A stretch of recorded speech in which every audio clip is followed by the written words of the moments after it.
Yeah. You gotta work.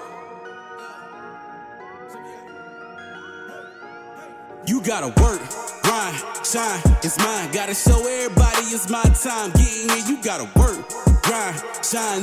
Never mind who talking down, cause they lie. Welcome to Let's Talk with Carl Lee. Join Carl alongside frequent co-hosts Lisa Odie and Hollis Lewis as they explore dynamic conversations with guests from all walks of life. Let's Talk is proudly brought to you by attorney Frank Walker. Real talk, real experience, real results. Visit frankwalkerlaw.com. The conversation starts now.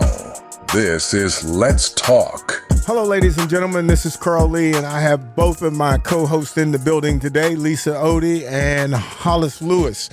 We have a interesting kind of a show today because this is one of those kind of shows that I think a whole lot of people have like a thought process behind it. Like they have a passionate kind of feel. But the person who I think knows how things are going to go, where things are going to go, is going to be our guest here today, Dana Farrell. And Dana, are you there with us, buddy? I am here, standing right in front of the Capitol. Yeah, and we're talking about the new classifications that the WVSSAC just came out with here this week. Mm-hmm. Yes. Hollis, do you have any of that information to read out? Just I'll let Dana just jump in here, but just briefly, again, they kept the 4 classifications, and instead of doing that wacky formula that they did last time, these are strictly based off enrollment numbers. Am I right in that, Delegate Farrell? You are correct. They went back. I think there was so much kickback about there's no fair way to do this, period. But probably the least arguable would be just straight up enrollment.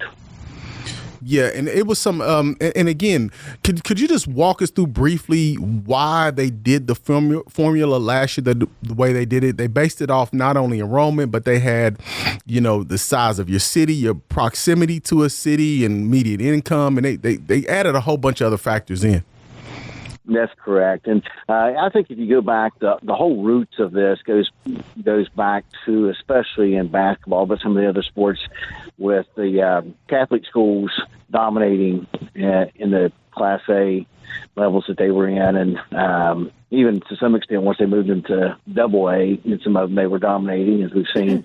So there was always this argument that they needed their own division, Catholic schools, like some states have. But I think certainly the Catholic schools have a pretty powerful lobby with the other principals, and so that was not entertained much. But so they came up with this formula. I think that I think that's what they were looking at: your proximity to cities or municipalities of, I think it was 10,000 or more was the number. And they thought, okay, because those schools then may have an advantage over others in a more rural area, and so that would, be the way that they would try to get some balance in that. So they, I think the formula again, that's one of those things we say up here all the time. Hollis knows this. The concept is great, but the application. Yep.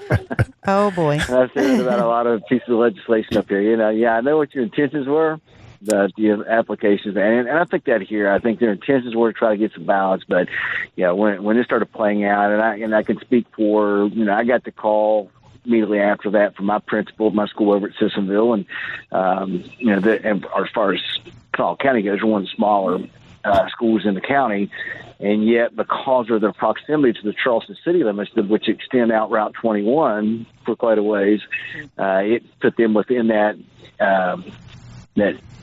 proximity to Charleston, which penalized them and threw them up into AAA, and they've been over 10 in the last 2 football seasons. Yeah, it's just too much. That's the last thing they needed. So do you think that with the new formula and how the classification shook out this time, do you think they got it right? Well, I don't know that we could ever say, and I think everybody will agree with this, there's never going to get it right. But I think we're going to be as close to right if we do this. There's a couple of things I would love to be able to see. Number one is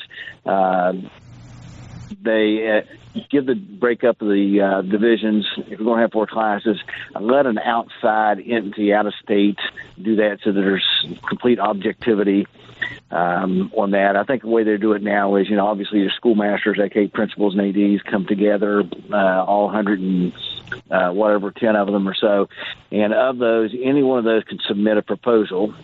And those proposals go before the full body. I think they met up at Stonewall Jackson Resort this week, and they'll throw those out there, and then they wheedle it down till they have top 2 or 3, and then they take a vote on those. And but I know that's how they did in the fall, and they had some different proposals there, and then the principals ultimately vote on it. And I think this is where a lot of people get sidetracked or get the wrong impression. They think that these decisions are made out of Parkersburg, and the directors up there are the ones making these decisions, and they're not. The principals, the member schools, the principals come together and put forth their suggestions for how they want this to go, and then they vote on it, and ultimately whatever's decided upon, then those directors in Parkersburg are saddled with the responsibility to carry it out. So Dana. Oh, I'm sorry. Go ahead. Mm-hmm. Oh, I just had a question really quick. It's Lisa, by the way. Hey. Yes. So this is not set in stone, though, right? Because we still have a 30-day public comment phase. And then, of course, the State Board of Education would also have to accept it, right? What would happen if that did not happen? I mean, what if happened? I mean, I'm just playing devil's advocate here, but what if there was an outcry from the public about they didn't really like this? Although I can't imagine it not liking it, because I think it's probably the fairest system we've had since the last one. But if that would be the case, what would happen then?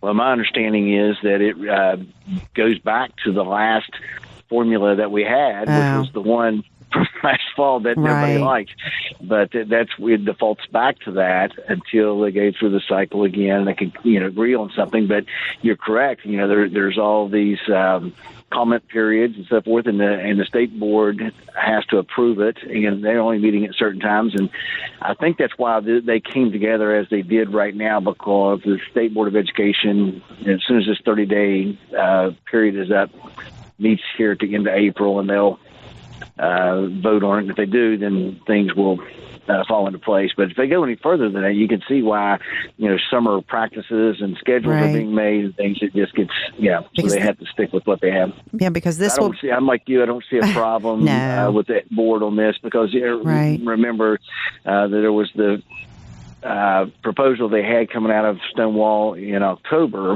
that I thought they thought was a pretty good proposal, but it still has some components of the formula in there, and the state rejected it because of that. So, and they do want to implement it this year, right?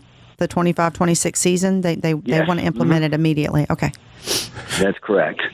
I do think they're probably, especially on football, because you have to make their schedule so far out. Right. There'll still be some scheduling issues with that, but sure. For some schools.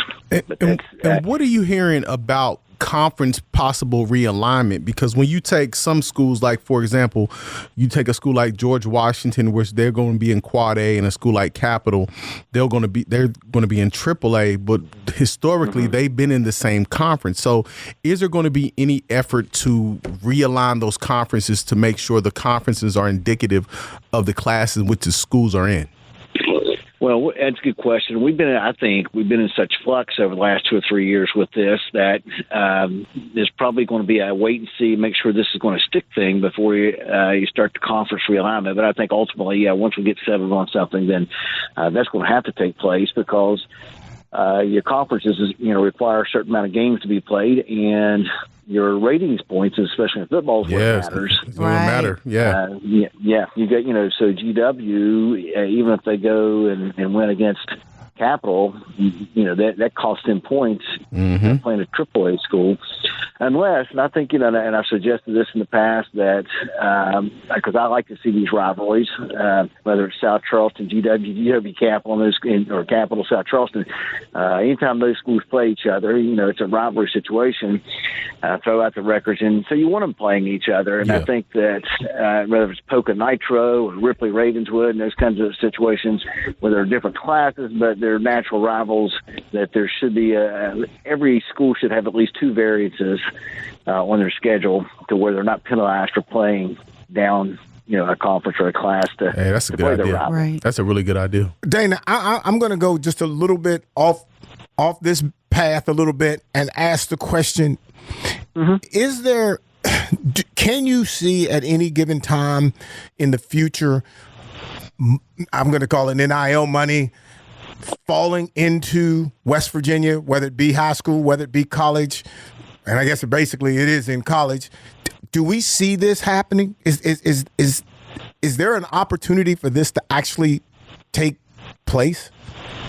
Unfortunately, what you're saying, it is. And I know that this is something that we've talked with the directors up at the SSAC, and what I've been told there's at least 32 states that have some form of NIL at the high school level currently. So it's coming in. I always say this about all whether it be the transfer portal, travel ball bills, and now NIL. These are national issues. It isn't unique to West Virginia. We're just caught in the middle of it. And each state's trying to jockey around and figure out how they're going to handle it. And I think these are really tough, I think, to deal with, because, you look at what individually, I think of any of these issues, the three I just named, if you look at it individually, you can make a very good case for it. But when you put it together collectively, it's a nightmare. And I think, look at the college level. I say this down here, when they were running the Bill 804 to basically dismantle the SSAC and replace it with governor issuing a commissioner, appointing a commissioner. I said, it was just crazy. And I'm thinking, we thought the NCAA was the bad guy, and they didn't get it all right, for sure. But look, when the government got involved and started, changing laws, and look what we have in college sports at this point. Do we really want to do that to the last bastion of amateur sports we have at the high school and scholastic level? And I don't think, the overwhelming majority of people in this state, at least, do not want that. And so the SSAC is not perfect by any means. There's a lot of things they could do better, such as getting classifications correct.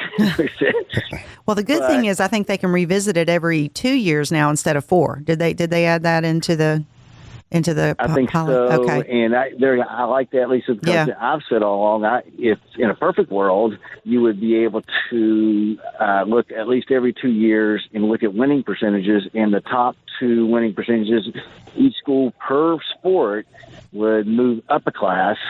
And the bottom 2 in that the upper class would move down a class, and so you have kind of a, so you would be moving around a little bit to maintain some balance. Yes. And I don't want to single any schools out, but let's say Bridgeport. We know that they win dominate. in AAA. They can dominate football. What have you? Okay, if they went to the state championship 2 years in a row, move them on up to Quad A, at least in that sport. And we'll see how they do. But that would be very hard to manage. And I've heard, I don't know the details on it, that Pennsylvania is using some form of that, and they're riddled with lawsuits over it. So. I don't know if I'm a big fan of that. Well, Dana, we appreciate the information, and I'm sure we will be back in touch with you again soon.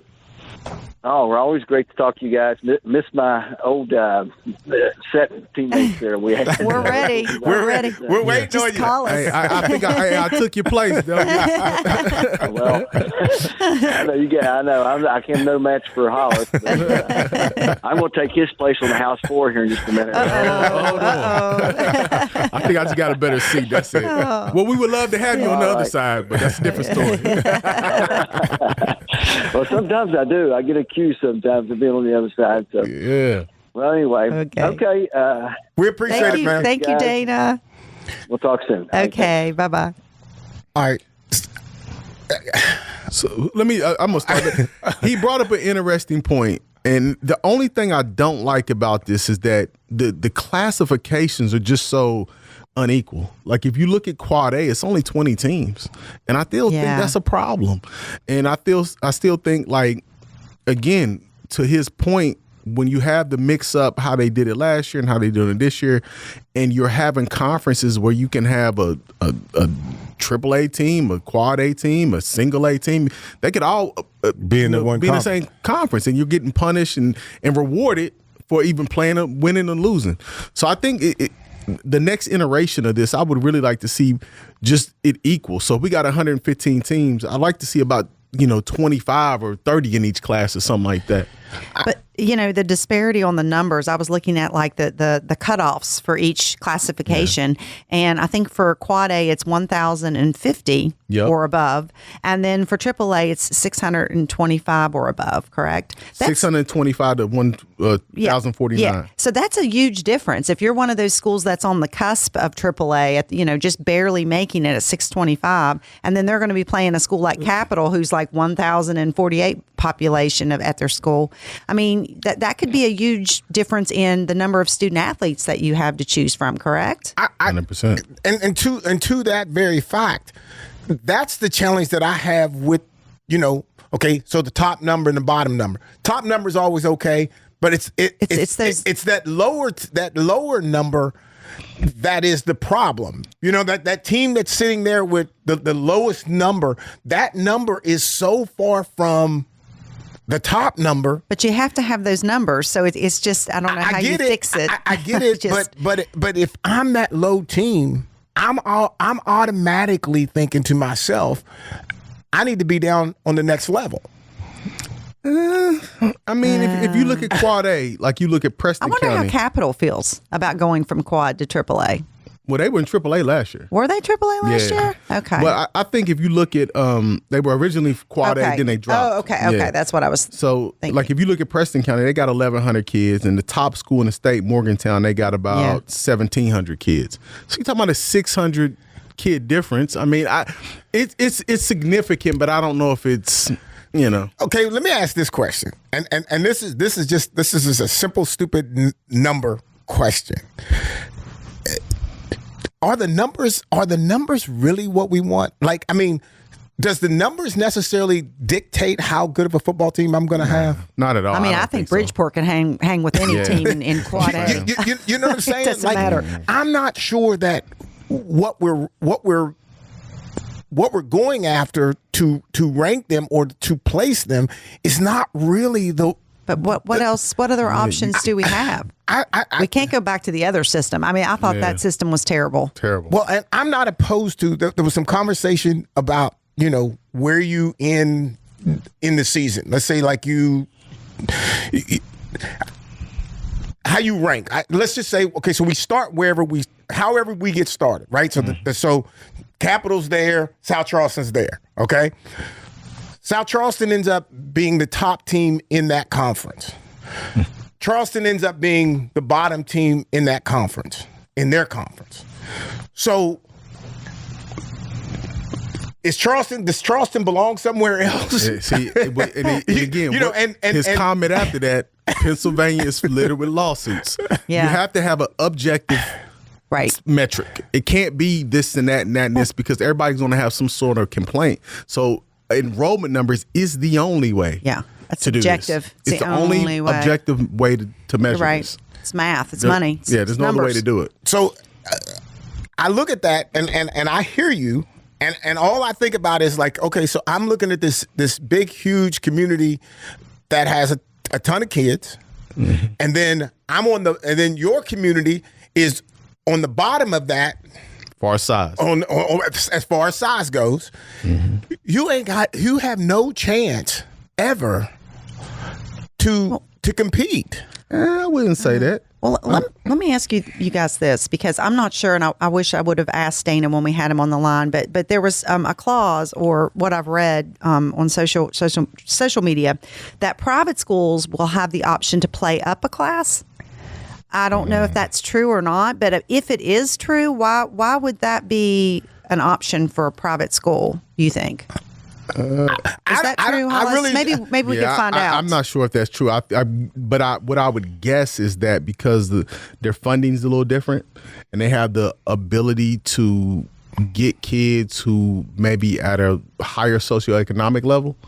So again, and they're not bound necessarily by the rules of public schools. Yeah. So I guess that I just didn't understand. Yeah. Okay. I guess that makes sense. It doesn't seem fair, but it makes sense. But I would say this. I would say as far as like whether you're looking at the numbers or not, or whether you're kind of stuck on that or not, I think the more pertinent issue is that we have to evolve as a state, and we need to get at the very least, we need full-time athletic directors. Because if you are at a smaller school, you are at a smaller community, if you had a full-time athletic director whose sole purpose is to improve the athletic programs and activities at their school, who can raise money and who can go to the trainers and help the coaches at that community, I think that's where you sort of equal the playing field, right? Because if you have a stud athletic director who is all in, you have like a Nate Burton, who was at West Virginia State, now is at Furman, at a smaller community. That person could be charged with trying to elevate the program. So I think we have to, and again, even to that point, we got to talk about full-time coaches. Like other states, other states coaches at high school level making $100,000. See, that to me, I'm thinking it would be worth somebody's time to be a full-time coach at the high school level, and that be his or her job solely. Yeah. And you get paid whatever those numbers are. But I know $4,000 is not enough. It's just not enough for a. And then you would have the issue of where's the funding coming from? We're already. That's right. I mean, I don't know who. You have to really love football. You have to really love the school that you're at. You have to really love the kids that you're coaching to take that small amount, and you're basically working year round. Yeah, and that's from the outside in. And I think that was sort of the conventional wisdom of having teachers do that, because that $4,000 would act as a supplement to said salary. But when you're talking about having a person from the outside coming in who's not a teacher, who you have to, during the season, you're spending 50 hours plus a week, training, preparing, and different things like that. And probably off season, 20 to 30 hours if you're really putting in the work. So it's not feasible for a lot of people. So I think we have to get to somewhere where we can actually, like I said, pay coaches, pay athletic directors. And I think that could help level the playing field. To the athletic director part of it, and I've been, fortunately out at South Charleston, I can make the case, that, you have Bryce Casto, someone like that's there who is adamant about wanting to all the programs to be successful. That's a difficult task. But I think in most cases, people want football. They want basketball, as those are somewhat the lead sports. Now, I'll give you that now soccer is coming, Yeah. Baseball too. Baseball as well. So now when you start talking about winning, is it possible at the high school level to be dominant in all of those particular sports? One school be dominant in all of those particular sports. I don't think that's really possible. And the reason why depends on especially I think there's a big correlation between football and basketball, because a lot of the athletes, the kids that play football will go into the off season and play basketball. Here's why I asked that question. Here's why I'm asking that question, because what I know is a lot of times that kid that can play football but plays basketball, he's playing basketball. He's focusing on basketball. He's not going to do the dual sports. Are we wrong for holding these kids away from playing dual sports? Should we be motivating them to play football and basketball? Or should we, is it fair to say, nah, don't just pass up football, just focus on your basketball. Yeah, I know two players in my era who a coach told them not to play football. Well, I think that sentiment's changing because I think what kids are seeing now is that you have to be an athlete no matter what sport you're playing. But I think to the point is like if you're at a bigger school, so if you're at a Morgantown where you have almost 1,800 kids, then I think because you have more to choose from, then you don't necessarily, maybe that kid who plays football, maybe you don't necessarily need him on a basketball team to be successful. So, but when you're at a smaller school, you need the kid to play basketball, football, baseball. You need him to play all the things. Yeah, you need to play everything in order to be good. So I think I think when you talk about dominance, that's where the advantage of the bigger schools come into play, because a school like Spring Mill, Martinsburg, Morgantown, we see that they're good in football, women's basketball, men's basketball, track, baseball. They're kind of they're at the top at all those sports because they just have a bigger pool. Right. That makes sense. But I would say this.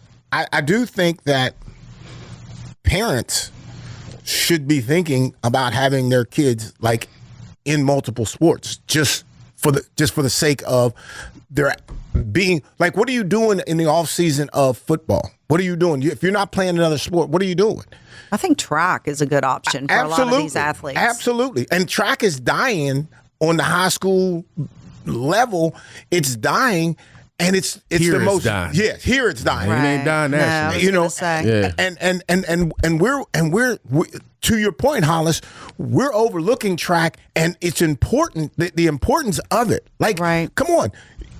When you start talking about trying to get through the combine, you start talking about trying to get to a D1 school, what are they going to do? They going to put you on the clock. Right. Well, I think what happened though around here, and again, I think the sentiment is changing.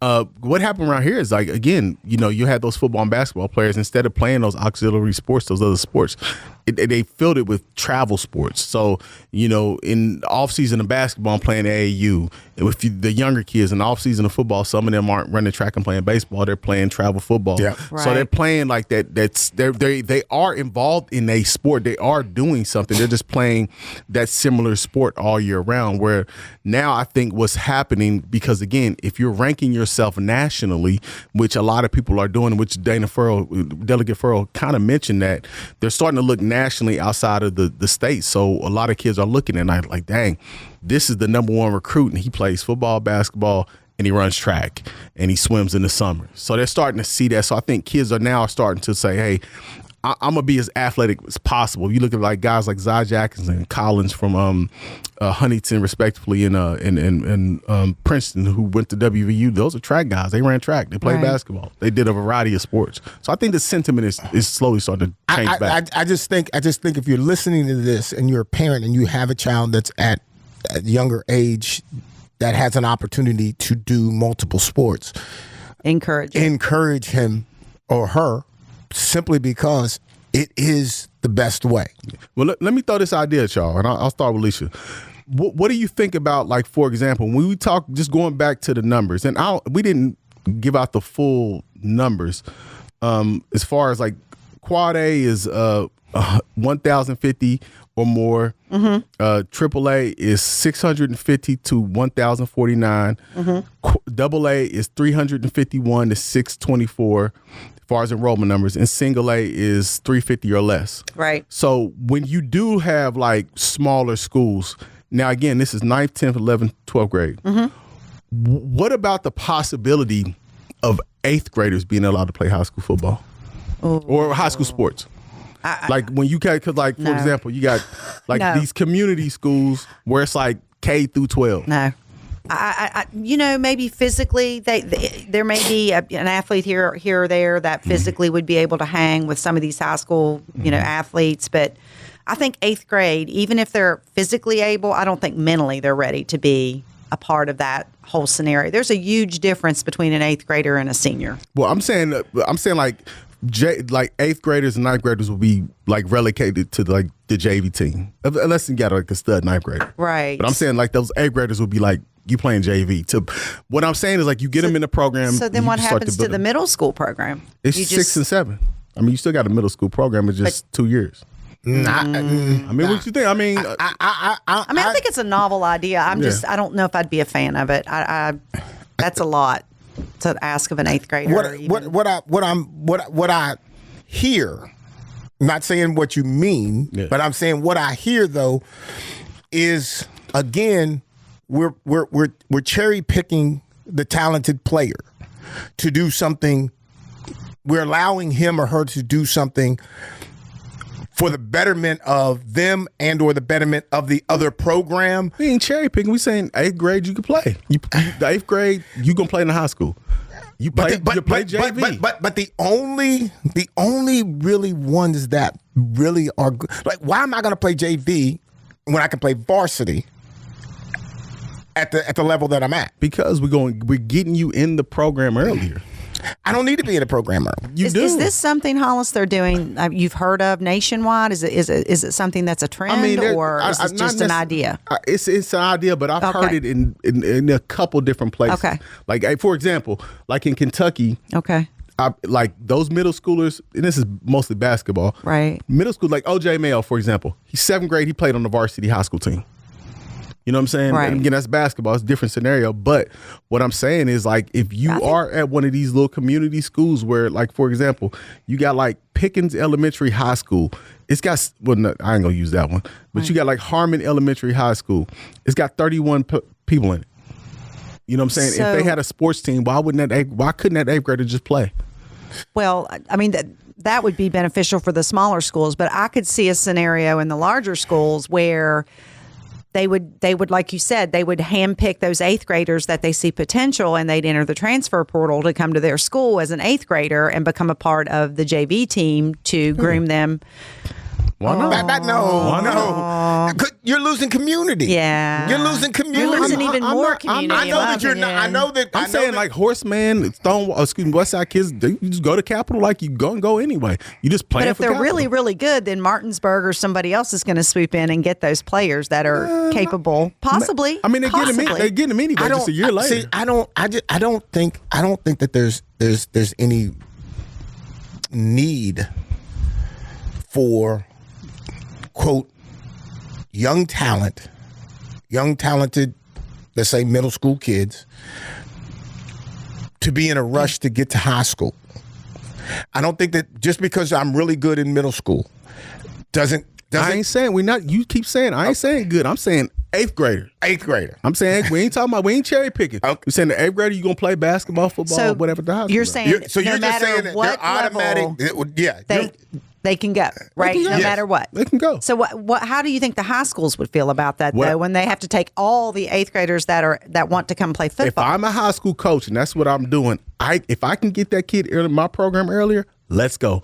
And the thing is, you're going to be competing against other 8th and 9th graders, and I can fill out a whole JV schedule. So now I can really get a JV schedule. I got numbers, and let's go. Like, let's go play now. So I can see. I got an extra year to develop you. If I'm a JV player, and I'm a 9th grader, and I'm a starter on the JV, okay, and so our starting 5 are all 9th graders, right? Yeah. Okay.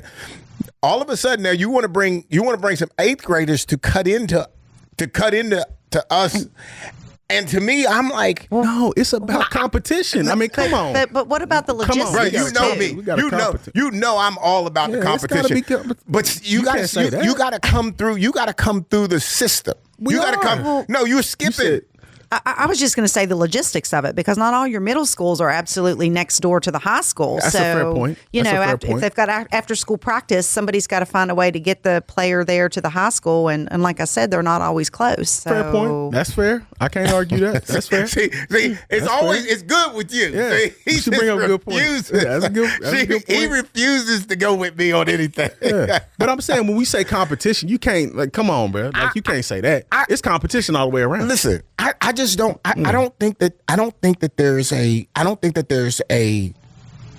Again, I'll take the great player. That's the 8th grader. Okay, that's the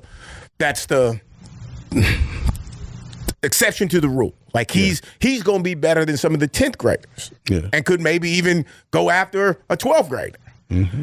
Okay, I can see there being some value of him or her playing up. Yeah. I can see some value. what I don't think is going to be good is I think there's going to be too many people who's going to want to do that, who aren't good enough. Parents want them to go. Coaches think that they should go. I think so. I think that you're creating a window of opportunity that folks are going to want to take because they think that their kid's that, and he or she may not really be. They would have to be that because you got kids now. Parents holding their kids back now. What I'm saying, and maybe just to clarify, and we'll jump to something else. But like if you have a school like Charleston Catholic, where everybody is going to the same school, so K or whatever, maybe sixth grade through high school, right. And they're all in the same school. And to your point, so this would cut. So this would cut the logistical argument down. So if you had a school like a community school is what they call, and you have an outstanding 8th grader who's already in the school who's already going to school with high schoolers, why shouldn't him or her be allowed to play at the high school level if you're ready to go? You know what I'm saying? And that kind of goes back to the private school situation because they're unique and like you said, they have that on campus presence. All of the students are there in the same community school. It's some public schools like that too. Some, but not all of the middle schools are close. You're right. So that would be the problem with that, I think. Part of it anyway. I think it's a good concept, but I think there's a lot of wrinkles you would have to iron out for that to work. You're right. And fortunately for me, or unfortunately for me, my first thought goes to football. Yeah. And my first thought is size, strength, speed, all of those kinds of things. Maybe that can work in basketball. Maybe that can work in track. Maybe that can work in other sports. Football, man, I just think that it's just a different kind of an animal, and the issue with safety is critical there. Fair. And I just don't think that that's something that should happen. So let me ask you, so just to switch it up real quick.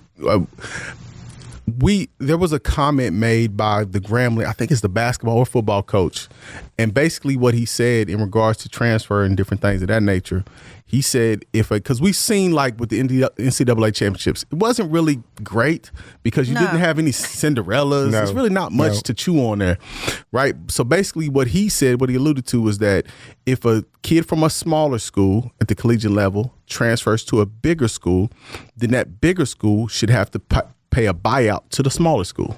What are you guys' thoughts on that? Oh, I like it. I kind of I don't like the whole money deal part of it anyway. But in this situation, if I'm at state and somebody wants to take me at a larger level, they're going to have to pay state to let me out of your contract, out of my contract to go.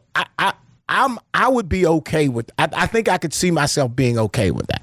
I'm totally for it. I really feel like this is a contract. You've entered a legal contract with a school, and whenever you decide to move on to greener pasture, we've had the wild west of transfer portal long enough. We need to settle it down a little bit, and these contracts, they should include provisions so that if you decide to go somewhere else, you have to, you have to pay up like any other contract. And I think it's pertinent because it's like I said, looking at the NCAA championships, particularly on the men's side, the Final Four was all number ones. Right. It was not that never really happened. No. And I don't think it was an upset the whole tournament. No. Traditionally the women's it's like 1-2, which again, even if you look at that game, it was a blowout. It was not a good game. Right. No. And it's just like this has just been the most almost lame duck, March Madness that I've seen in years. It was just not exciting at all. I think that you have to, and we've got to get out of here, but I think that one of the things that you have to do if money's involved, it has to be contract. You have to be contracted according to that. That's how it is in professional sports. And because you're not amateur sports if you're paying. So, and if the school's paying. Exactly. So to me, there has to be some form of a contract of how much you make, when you can lose it, how you can lose it, if you can lose it, whatever all those things should be in there. You sign that, you're accountable for that. These small schools need a way to recoup their investments. That's what for sure. They've spent time. They've spent not only the monetary part of it, but just the time developing these players. They do all the work, and then the bigger schools come in and take them. So they need a way to control it. And it's almost like a form of revenue sharing, which I like I said, I'm totally in agreement, because watching the NCAA tournament, particularly on the men's side, you've seen all the players. Oh, he's from this small school. He's from that small school. And now they're going to contribute to the bigger schools. And the small, there's no Gonzaga. There's no VCUs. No. It was literally just the Loyolas of the world. It was just nothing this year. Yeah. Well, ladies and gentlemen, we hope you enjoyed the show, and we will be back again next week. Let's Talk with Carl Lee is proudly presented by attorney Frank Walker. Visit frankwalkerlaw.com. Share your thoughts, ask questions, or suggest topics on our Facebook page. Just search for Let's Talk with Carl Lee. And don't forget to like the page to join the conversation. Catch past episodes anytime at WCHSnetwork.com/Let's Talk. And tune in Thursday nights at 7 or Sunday evenings at 8 for Let's Talk with Carl Lee. If you fall, dust it off and get back up on your feet. Anything could be a win, even defeat. They say sugar bad for you, why is victory sweet? Couldn't play with big kids, I had to sit in the street and watch from a distance, but over time I grew. If I put in the work, in no time I'm due. Everything that I worked and prayed, I'm okay. If you ask me, how did I do it, I'm gon' say, you gotta work, grind, shine, it's mine. Gotta show everybody it's my time. Getting here, you gotta work, grind, shine. Never mind who talking down, cause they lying. Don't talk, you gotta work. You gotta work. You gotta work. You gotta work. You gotta work. You gotta work.